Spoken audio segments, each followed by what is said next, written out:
ನನ್ನ ಮದುವೆ ರಾಗಿಣಿ ಎಂಬ ಹುಡುಗಿಯ ಜೊತೆ ಮಾಡಲಾಯಿತು.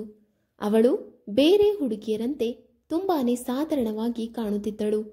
ನನಗೆ ಅವಳು ಅಷ್ಟೇನೂ ವಿಶೇಷವಾಗಿ ಇಷ್ಟವಾಗಲಿಲ್ಲ.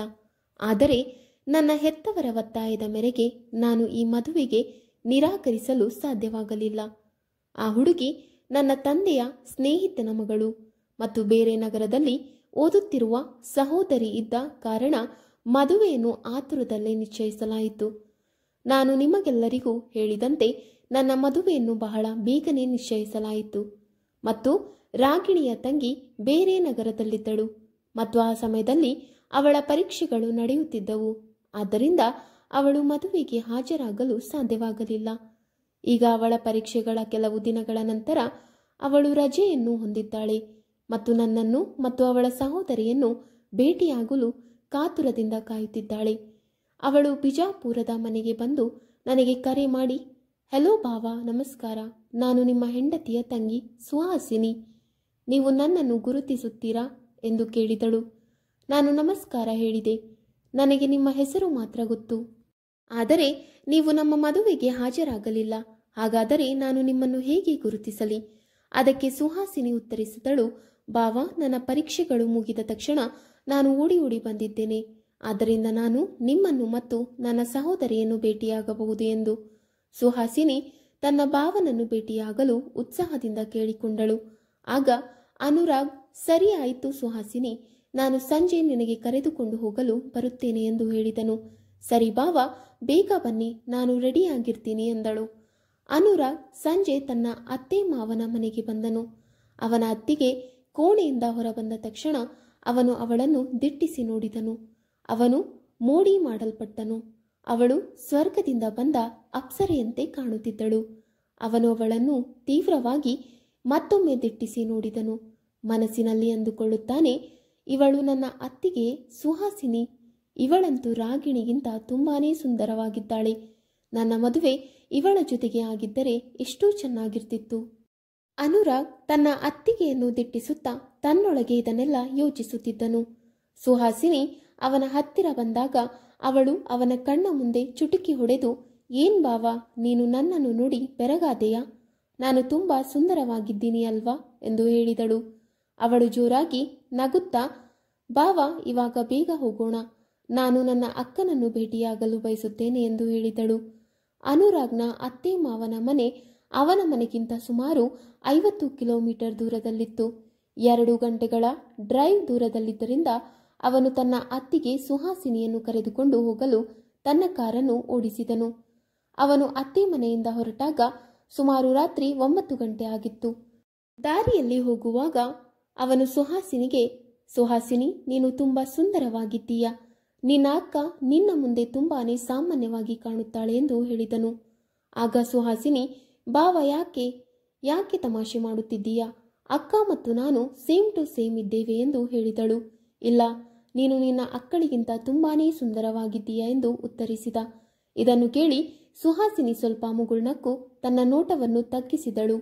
ಆಗ ಮತ್ತೆ ಅನುರಾಗ್, ಸುಹಾಸಿನಿ, ನಾನು ನಿನ್ನನ್ನು ಮೊದಲೇ ಭೇಟಿಯಾಗಿದ್ದರೆ ನಾನು 100% ನಿನ್ನನ್ನೇ ಮದುವೆಯಾಗುತ್ತಿದ್ದೆ ಎಂದನು.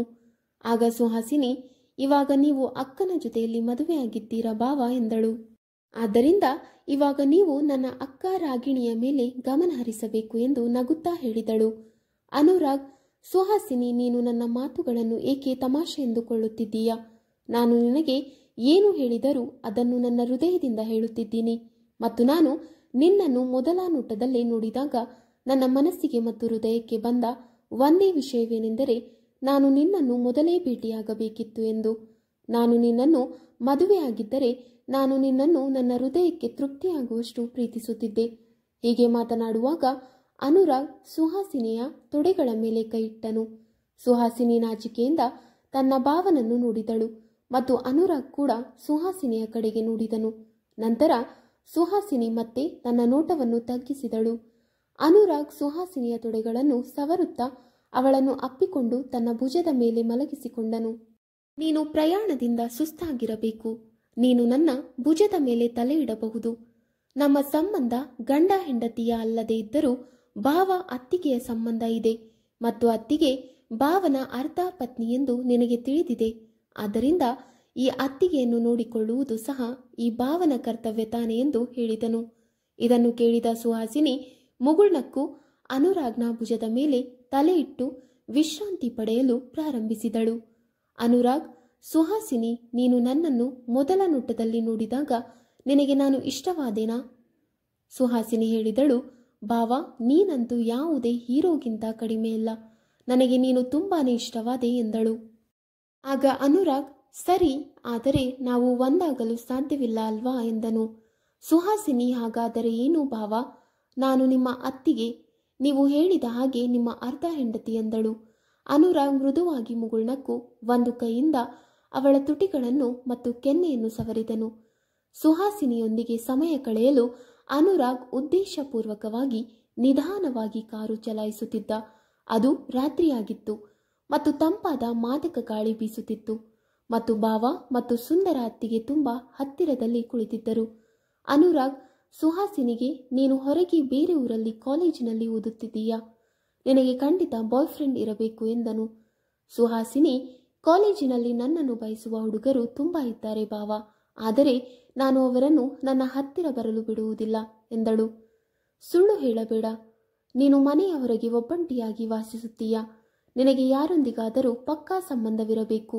ಆಗ ಸುಹಾಸಿನಿ ಹೇಳಿದಳು, ನೀನು ಏನು ಹೇಳುತ್ತಿದ್ದೀಯಾ ಭಾವ? ನಾನು ಇನ್ನೂ ಪವಿತ್ರ ಕನ್ಯೆ. ಇದನ್ನು ಕೇಳಿದ ಅನುರಾಗ್ಗೆ ಸುಹಾಸಿನಿ ಸಂಪೂರ್ಣವಾಗಿ ತನ್ನವಳಾಗಿದ್ದಾಳೆ ಎಂದು ಸಮಾಧಾನವಾಯಿತು. ಅನುರಾಗ್ ತನ್ನ ಕೈಗಳಿಂದ ಸುಹಾಸಿನಿಯ ತುಟಿಗಳನ್ನು ನಿಧಾನವಾಗಿ ಮುದ್ದಿಸಿದನು. ಒಂದು ಕೈ ಕಾರನ್ನು ಓಡಿಸುತ್ತಿತ್ತು ಮತ್ತು ಇನ್ನೊಂದು ಕೈ ಸುಹಾಸಿನಿಯ ತುಟಿಗಳಿಂದ ಅವಳ ಉಬ್ಬಿದ ಎದೆಗಳವರೆಗೆ ಸವರುತ್ತಿತ್ತು. ರಾತ್ರಿ ಗಾಢವಾಗುತ್ತಿದ್ದಂತೆ ಸುಹಾಸಿನಿ ಹಗುರವಾದ ನಿದ್ರೆಗೆ ಜಾರಿದಳು. ಅನುರಾಗ್ ತನ್ನ ಒಂದು ಕೈಯನ್ನು ಸುಹಾಸಿನಿಯ ಟಾಪ್ ಒಳಗೆ ಹಾಕಿ ನಿಧಾನವಾಗಿ ಒತ್ತಲು ಪ್ರಾರಂಭಿಸಿದನು. ಅನುರಾಗ್ ಸುಹಾಸಿನಿಯನ್ನು ಸಂಪೂರ್ಣವಾಗಿ ತನ್ನದಾಗಿಸಿಕೊಳ್ಳಲು ಬಯಸಿದನು.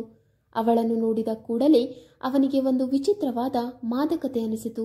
ಆದರೆ ನಂತರ ಅವನು ಮನೆಗೆ ಬಂದು ತನ್ನನ್ನು ತಾನು ನಿಯಂತ್ರಿಸಿಕೊಳ್ಳುವಂತೆ ಒತ್ತಾಯಿಸಿದನು.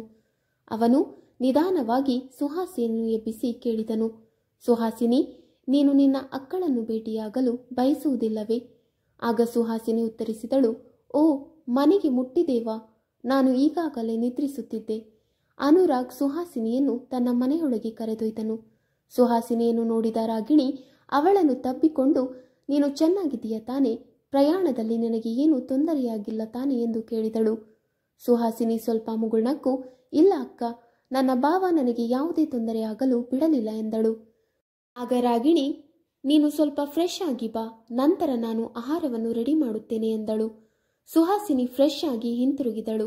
ಇದಾದ ನಂತರ ಅವಳು ರಾಗಿಣಿ ಮತ್ತು ಅನುರಾಗ್ನ ಜೊತೆ ಊಟ ಮಾಡಲು ಪ್ರಾರಂಭಿಸಿದಳು.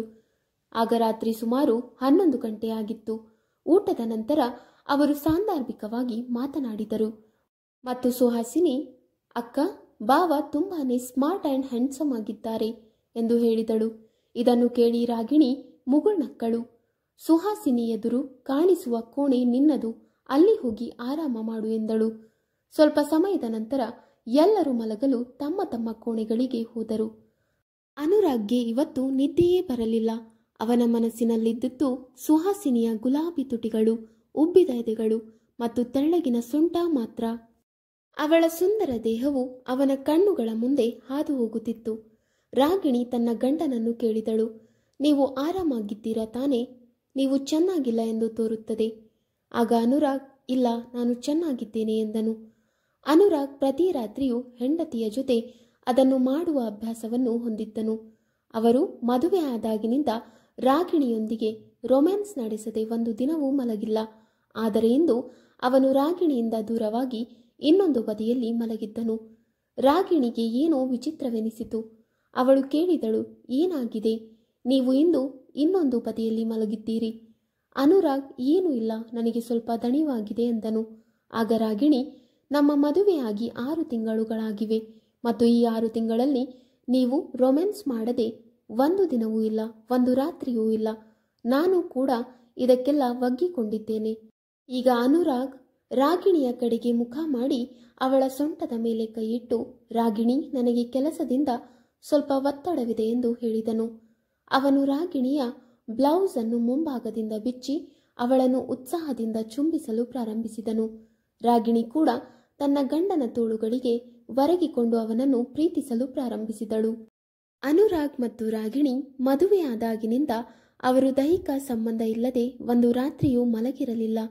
ಅನುರಾಗ್ ಅದೆಲ್ಲದಕ್ಕೂ ವ್ಯಸನನಾಗಿದ್ದ. ಆದರೆ ಇವತ್ತು ಅವನು ರಾಗಿಣಿಯನ್ನು, ಸುಹಾಸಿನಿಯನ್ನು ನೆನಪಿಸಿಕೊಂಡು ಅವಳನ್ನು ಪ್ರೀತಿಸುತ್ತಿದ್ದನು. ಸುಹಾಸಿನಿ ಅವನ ಹೃದಯ ಮತ್ತು ಮನಸ್ಸನ್ನು ಆಕ್ರಮಿಸಿಕೊಂಡಿದ್ದಳು. ಅವನು ಅವಳ ಪ್ರತಿಯೊಂದು ಭಾಗವನ್ನು ಪ್ರೀತಿಸಲು, ಅವಳನ್ನು ಹೊಂದಲು ಬಯಸಿದನು. ರಾಗಿಣಿ ಸುಸ್ತಾಗಿ ನಿದ್ರಿಸಿದಳು ಮತ್ತು ಅವಳು ಹಾಗೆ ಮಾಡಿದಾಗಲೆಲ್ಲ ಅವಳು ಬೆಳಿಗ್ಗೆಯೇ ಎಚ್ಚರಗೊಳ್ಳುತ್ತಿದ್ದಳು. ಅನುರಾಗ್ಗೆ ಇದು ಚೆನ್ನಾಗಿ ತಿಳಿದಿತ್ತು. ಆದ್ದರಿಂದ ಅನುರಾಗ್ ನಿಧಾನವಾಗಿ ಎದ್ದು ಹೊರಗಿನಿಂದ ಬಾಗಿಲನ್ನು ಲಾಕ್ ಮಾಡಿ ಸುಹಾಸಿನಿಯ ಕೋಣೆಗೆ ದಾರಿ ಮಾಡಿಕೊಡಲು ಪ್ರಾರಂಭಿಸಿದನು. ಅವನ ಮನಸ್ಸು ಮತ್ತು ಹೃದಯವು ಮಾದಕವಾಗಿತ್ತು. ಬಹುಶಃ ಸುಹಾಸಿನಿಯ ಬಾಗಿಲು ಒಳಗಿನಿಂದ ಲಾಕ್ ಆಗಿರಬಹುದು ಎಂದು ಅನುರಾಗ್ ಭಾವಿಸಿದನು. ಆದರೆ ಅವನು ಅವಳ ಕೋಣೆಯನ್ನು ಸಮೀಪಿಸಿದಾಗ ಅದು ಸ್ವಲ್ಪ ತೆರೆದಿರುವುದನ್ನು ಕಂಡುಕೊಂಡನು. ಅವನು ನಿಧಾನವಾಗಿ ಬಾಗಿಲು ತೆರೆದು ಒಳಗೆ ಹೋಗಿ ಒಳಗಿನಿಂದ ಲಾಕ್ ಮಾಡಿದನು. ಅವನು ಸುಹಾಸಿನಿಯ ಹತ್ತಿರ ಕುಳಿತು ಅವಳನ್ನು ಮೇಲಿನಿಂದ ಕೆಳಗಿನವರೆಗೆ ದಿಟ್ಟಿಸಲಾರಂಭಿಸಿದನು. ಸುಹಾಸಿನಿ ಗಾಢ ನಿದ್ರೆಯಲ್ಲಿದ್ದಳು. ಅವಳು ನೈಟ್ ಡ್ರೆಸ್ ಧರಿಸಿದಳು, ಒಂದು ಸಣ್ಣ ಟಾಪ್ ಮತ್ತು ಪೈಜಾಮ. ಟಾಪಿನ ಮೇಲಿನ 2 ಗುಂಡಿಗಳು ತೆರೆದಿದ್ದವು. ಅವಳ ಮೇಲಿನ ಎದೆಯ ಸಂಪೂರ್ಣ ಭಾಗ ಕಾಣಿಸುತ್ತಿತ್ತು. ಇದನ್ನು ನೋಡಿದ ಅನುರಾಗ್ ತನ್ನನ್ನು ತಾನು ನಿಯಂತ್ರಿಸಿಕೊಳ್ಳಲು ಸಾಧ್ಯವಾಗಲಿಲ್ಲ. ಉಳಿದ ಎಲ್ಲ ಗುಂಡಿಗಳನ್ನು ಒಂದೊಂದಾಗಿ ಬಿಚ್ಚಿ ನಿಧಾನವಾಗಿ ಟಾಪ್ ಅನ್ನು ಪಕ್ಕಕ್ಕೆ ಎಸೆದನು. ಸುಹಾಸಿನಿ ಇನ್ನೂ ನಿದ್ರಿಸುತ್ತಿದ್ದಳು. ಅವಳು ಗಾಢ ನಿದ್ರೆಯಲ್ಲಿ ಉರುಳುತ್ತಾ ಕುಳಿತಿದ್ದಳು. ಅವನು ಸುಹಾಸಿನಿಯ ಕೂದಲನ್ನು ಸವರುತ್ತಾ ಅವಳ ತುಟಿಗಳಿಗೆ ಮುತ್ತಿಡಲು ಪ್ರಾರಂಭಿಸಿದನು. ಸುಹಾಸಿನಿಯ ಸೌಂದರ್ಯ ಅವನ ಕಣ್ಣುಗಳಲ್ಲಿ ನೆಲೆಗೊಂಡಿತ್ತು. ಅವನಿಗೆ ನಂಬಲು ಸಾಧ್ಯವಾಗಲಿಲ್ಲ. ಅವಳು ಅವನ ಮುಂದೆಯೇ ಮಲಗಿದ್ದಳು. ಆದರೆ ಅವಳ ದೇಹವನ್ನು ಮುಟ್ಟುವ ಮೊದಲು ಸುಹಾಸಿನಿಯನ್ನು ನಿಧಾನವಾಗಿ ಎಬ್ಬಿಸಲು ಪ್ರಯತ್ನಿಸಿದನು. ಇದರಿಂದ ಅವಳನ್ನು ಬಯಸುತ್ತಿರುವುದು ಅವನೇ ಎಂದು ಅವಳು ತಿಳಿದುಕೊಳ್ಳುತ್ತಾಳೆ. ಸುಹಾಸಿನಿ ನಿಧಾನವಾಗಿ ತನ್ನ ಕಣ್ಣುಗಳನ್ನು ತೆರೆದು ನಗುತ್ತಾ ಅನುರಾಗನನ್ನು ತನ್ನ ತೋಳುಗಳಲ್ಲಿ ತೆಗೆದುಕೊಂಡಳು. ಅವಳು ಇನ್ನೂ ಹಗುರವಾದ ನಿದ್ರೆಯಲ್ಲಿದ್ದಳು. ಆದರೆ ಅವಳು ಅದನ್ನೆಲ್ಲ ಆನಂದಿಸುತ್ತಿದ್ದಳು. ಅನುರಾಗ್ ಈಗ ಪ್ರತಿದಿನ ಮಧ್ಯರಾತ್ರಿಯಲ್ಲಿ ಸುಹಾಸಿನಿಯ ಕೋಣೆಗೆ ಬಂದು ಅವಳನ್ನು ಪೂರ್ಣವಾಗಿ ಪ್ರೀತಿಸುತ್ತಿದ್ದನು ಮತ್ತು ಸುಹಾಸಿನಿ ಕೂಡ ಅನುರಾಗ್ಗೆ ಪೂರ್ಣ ಹೃದಯದಿಂದ ಬೆಂಬಲ ನೀಡುತ್ತಿದ್ದಳು. ಅವಳು ತನ್ನ ಸಹೋದರಿಯ ಮನೆಯಲ್ಲಿ ಇರುವವರೆಗೂ ಅವಳು ತನ್ನ ಭಾವನ ಎಲ್ಲ ಆಸೆಗಳನ್ನು ಪೂರೈಸಿದಳು. ಆತ್ಮೀಯ ಸಂಬಂಧ ಹೊಂದಿದಾಗ ಅನುರಾಗ್ ಅವಳ ಎದೆಯ ಮೇಲೆ ತನ್ನ ಹಲ್ಲಿನ ಗುರುತುಗಳನ್ನು ಹಾಕಿದನು ಮತ್ತು ನೀನು ನಿನ್ನ ಮನೆಗೆ ಹೋದಾಗ ಇದನ್ನು ನೋಡಿದ ನಂತರ ನೀನು ಅನುರಾಗ್ ಭಾವನನ್ನು ನೆನಪಿಸಿಕೊಳ್ಳುತ್ತೀಯ ಎಂದು ಹೇಳಿದನು. ಆಗ ಸುಹಾಸಿನಿ, ಭಾವ, ನಾನು ಕೂಡ ನಿನ್ನನ್ನು ತುಂಬಾನೇ ಪ್ರೀತಿಸುತ್ತಿದ್ದೇನೆ. ನೀನಿಲ್ಲದೆ ನಾನು ಹೇಗೆ ಬದುಕಲು ಸಾಧ್ಯ? ಅನುರಾಗ್ ಹೇಳಿದನು. ಸುಹಾಸಿನಿ, ನಾನು ಪ್ರತಿ ತಿಂಗಳು ನೀನು ಕಾಲೇಜಿಗೆ ಹೋಗುವ ನಗರಕ್ಕೆ ಬರುತ್ತಲೇ ಇರುತ್ತೇನೆ ಮತ್ತು ನಾವು ಅಲ್ಲಿ ಹೋಟೆಲ್ ಬುಕ್ ಮಾಡುತ್ತೇವೆ ಮತ್ತು ನಾನು ನಿನ್ನನ್ನು ಭೇಟಿಯಾಗುತ್ತೇನೆ ಮತ್ತು ಇನ್ನೊಂದು ಸ್ಥಳದಲ್ಲಿ ನಿನಗೆ ಹಲ್ಲಿನ ಗುರುತುಗಳನ್ನು ನೀಡಲು ಬಯಸುತ್ತೇನೆ ಎಂದನು. ಸುಹಾಸಿನಿ, ನೀನು ನಿನ್ನ ಕೆಳಗೆ ಯಾವ ಗುರುತನ್ನು ಹೊಂದಲು ಬಯಸುತ್ತೀಯಾ? ಇದನ್ನು ಕೇಳಿದ ಸುಹಾಸಿನಿ ತನ್ನ ಭಾವ ಅನುರಾಗ್ನನ್ನು ಜೋರಾಗಿ ತಪ್ಪಿಕೊಂಡಳು. ನನ್ನ ದೇಹದ ಮೇಲೆ ನೀನು ಎಲ್ಲಿ ಬೇಕಾದರೂ ಹೇಗೆ ಬೇಕಾದರೂ ಮಾಡಬಹುದಾದ ಯಾವುದೇ ಗುರುತು ನನಗೆ ಸರಿ. ನಾನು ಈ ಗುರುತು ಇಟ್ಟುಕೊಂಡು ಅಲ್ಲಿಯೇ ಬದುಕಬೇಕು ಎಂದು ಸುಹಾಸಿನಿ ಹೇಳಿದಳು. ಸುಹಾಸಿನಿಯ ಕಣ್ಣುಗಳಲ್ಲಿ ನೀರು ಬಂತು ಮತ್ತು ಅನುರಾಗ್ ಅವಳ ತುಟಿಗಳಿಗೆ ಮುತ್ತಿಟ್ಟು ಅವಳ ಕೆನ್ನೆಗಳನ್ನು ಪ್ರೀತಿಯಿಂದ ಮುದ್ದಿಸಿದನು. ಸುಹಾಸಿನಿ, ನಿನ್ನ ಕಣ್ಣುಗಳಲ್ಲಿ ಕಣ್ಣೀರು ನೋಡುವುದನ್ನು ನಾನು ಸಹಿಸಲಾರೆ. ನಾನು ಪ್ರತಿ ತಿಂಗಳು ಬಂದು ನಿನ್ನನ್ನು ನನ್ನ ಹೃದಯಕ್ಕೆ ತೃಪ್ತಿಯಾಗುವಷ್ಟು ಪ್ರೀತಿಸುತ್ತೇನೆ. ಆದರೆ ಅಕ್ಕಗೆ ಗೊತ್ತಾದರೆ ಎಂದು ಕೇಳಿದಳು. ಅದರ ಬಗ್ಗೆ ನೀನು ಚಿಂತಿಸಬೇಡ. ನಿನ್ನ ಅಕ್ಕಳಿಗೆ ಏನೂ ತಿಳಿಯುವುದಿಲ್ಲ. ಸುಹಾಸಿನಿ ತನ್ನ ನೋಟವನ್ನು ತಗ್ಗಿಸಿ, ಅನುರಾಗ್, ದಯವಿಟ್ಟು ರಾಗಿಣಿ ಅಕ್ಕಳನ್ನು ಚೆನ್ನಾಗಿ ನೋಡಿಕೊಳ್ಳಿ ಎಂದಳು. ಅನುರಾಗ್, ನಾನು ನಿನ್ನ ಸಹೋದರಿ ರಾಗಿಣಿ ಮತ್ತು ನಿನ್ನನ್ನು ಚೆನ್ನಾಗಿ ನೋಡಿಕೊಳ್ಳುತ್ತೇನೆ. ನಾನು ನಿನಗೆ ಭರವಸೆ ನೀಡುತ್ತೇನೆ ಎಂದು ಹೇಳಿದನು. ಸುಹಾಸಿನಿ ಮುಗುಳ್ನಗುತ್ತಾ ತನ್ನ ಭಾವ ಅನುರಾಗ್ನನ್ನು ಮತ್ತೆ ಬಿಗಿಯಾಗಿ ಅಪ್ಪಿಕೊಂಡಳು.